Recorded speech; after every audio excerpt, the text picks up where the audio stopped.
এই যে আমরা পৌঁছে গেছি ডেজার্টে, উটের পিঠে চড়ে।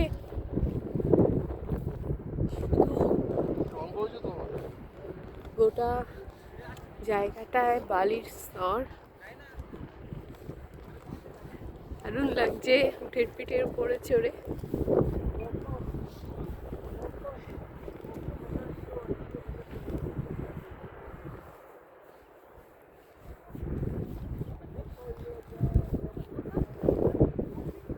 এই মরুভূমিটা কোথায় যায়?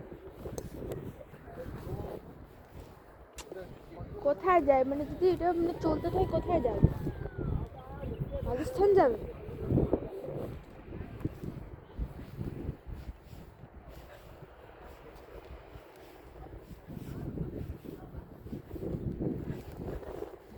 সুন্দর শেপগুলো, বালির শেপগুলো সেই জন্যই তো মরুভূমি, এমনি বালির স্তর রাখা আর মরুভূমির মধ্যে এটাই হচ্ছে ডিফারেন্স। Perforated perforated